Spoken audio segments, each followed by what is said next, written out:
Salam dəyərli dostlar. Bugün mən sizlərə Azərbaycan Respublikasının faydalı qazıntıları haqqında məlumat verəcəm.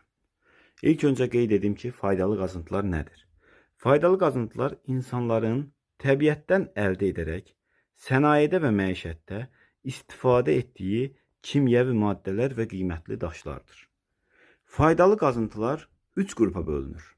Filiz faydalı qazıntılar, qeyri-filiz faydalı qazıntılar və yanar faydalı qazıntılar. Bugün mən sizlərə Azərbaycan Respublikası ərazisində rast gəlinən yanar faydalı qazıntılar haqqında məlumat verəcəm. Azərbaycan Respublikası ərazisində yanar faydalı qazıntıların üçünə rast gəlinir. Neft, qaz və yanar şist. Və bunlar harada yerləşir? Onlar haqqında məlumat verim. Azərbaycanda olan neft yataqları iki qrupa bölünür.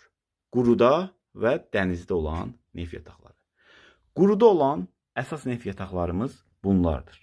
Bibi Heybət, Pirallahı, Siyəzən və Salyan rayonu arasında Qaraçala.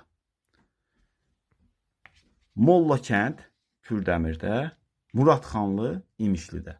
Bunlar isə mezozoy yaşlı neft yataqlarımızdır. Bunlar kaynazoy yaşlı, bunlar isə mezozoy yaşlı, yəni nisbətən qədimdir.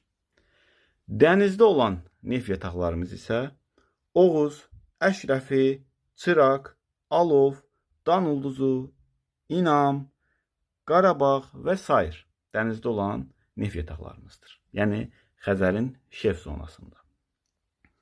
Sonra qaz yatağı. Azərbaycanda olan qaz yataqları da quruda və dənizdə olmaqla iki qrupdadır. Quruda olan qaz yatağımız Qaradağ, Qobustan, Gürcan, Zirə. Və dənizdə olan qaz yataqlarımız isə Şahdəniz, Ümid, Abşeron. Dənizdə olan əsas qaz yataqlarımız. Və bunlardan da ən çoxu, yəni ən çox potensial ehtiyat Şahdənizdədir. Sonra Azərbaycanda rast gəlinən digər faydalı qazıntı isə yanar şistdir.